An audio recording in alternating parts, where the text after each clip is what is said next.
Most of us have owned and potentially forgotten a whole bunch of older digital cameras. They might have been a simple, compact point and shoot, chunky bridge cameras with an insane zoom, or a humble crop sensor DSLR. You might have even used pro-level gear of its time and then shelved it as new, faster, and technologically superior models arrived.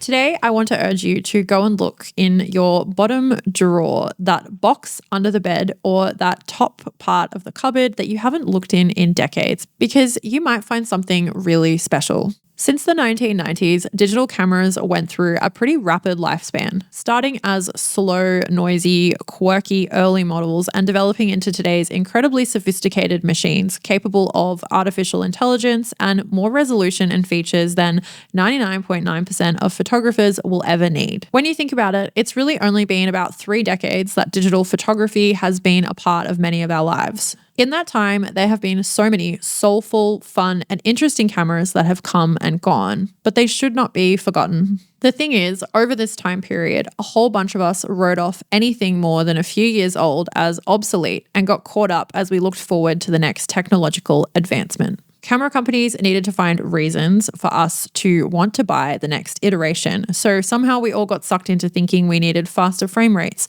higher megapixels, higher ISO performance, and many more selling features. Now, don't get me wrong. For a working professional, these features are 100% needed to get paid and get the shot. But for so many of us, the cameras that were made decades before were already exceptional photo taking tools.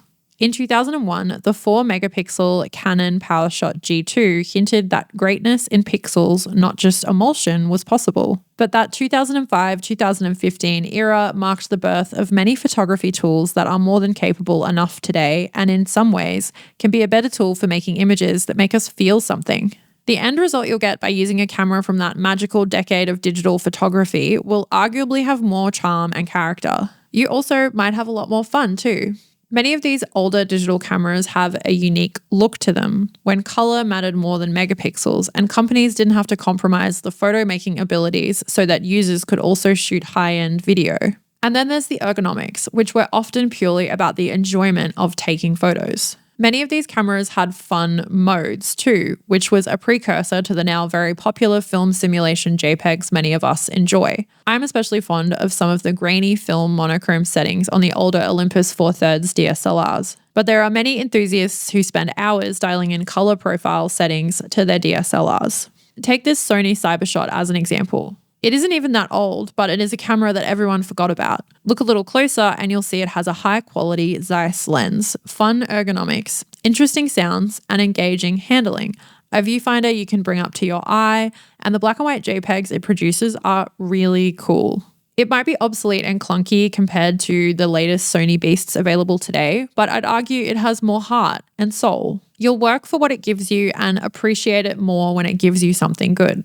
I love older tech for its quirks, but there are some modern advancements that I just simply cannot live without, and one of them is Acuity Scheduling. Acuity Scheduling is an easy online booking tool that offers a full suite of features to make you look professional and allows you to easily manage your clients. Picture this, you are back and forth with a client via email trying to work out a time and date that suits you both for a shoot. With Acuity Scheduling, you can simply send them a link to your booking page, which will show all of your available times.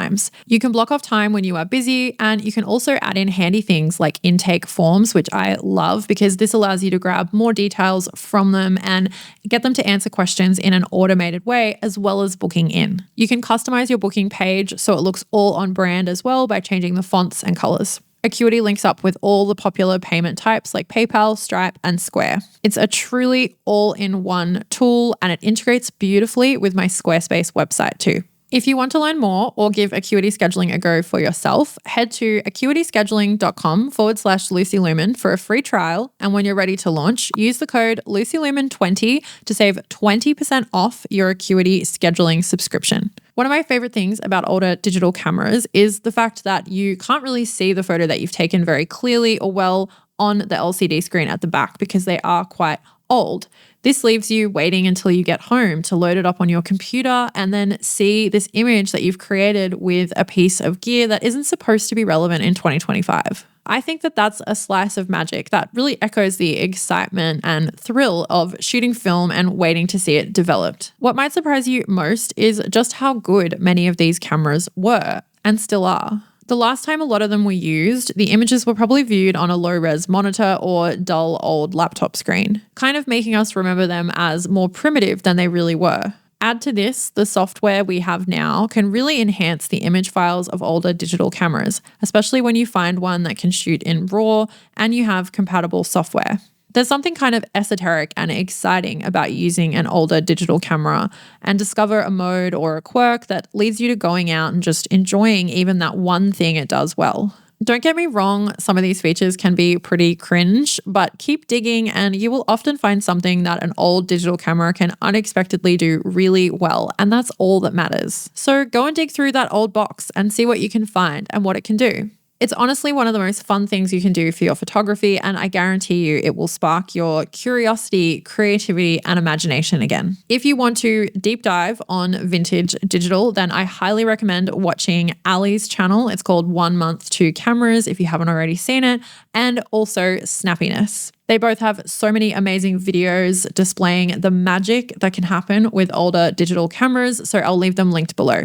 Be sure to keep watching your feed because I have a bunch of these cameras that I am shooting with and I will be showing you the results in videos coming up soon. Be sure to let me know your thoughts below on these cameras and which ones you own and enjoy, and I will see you guys in the next episode.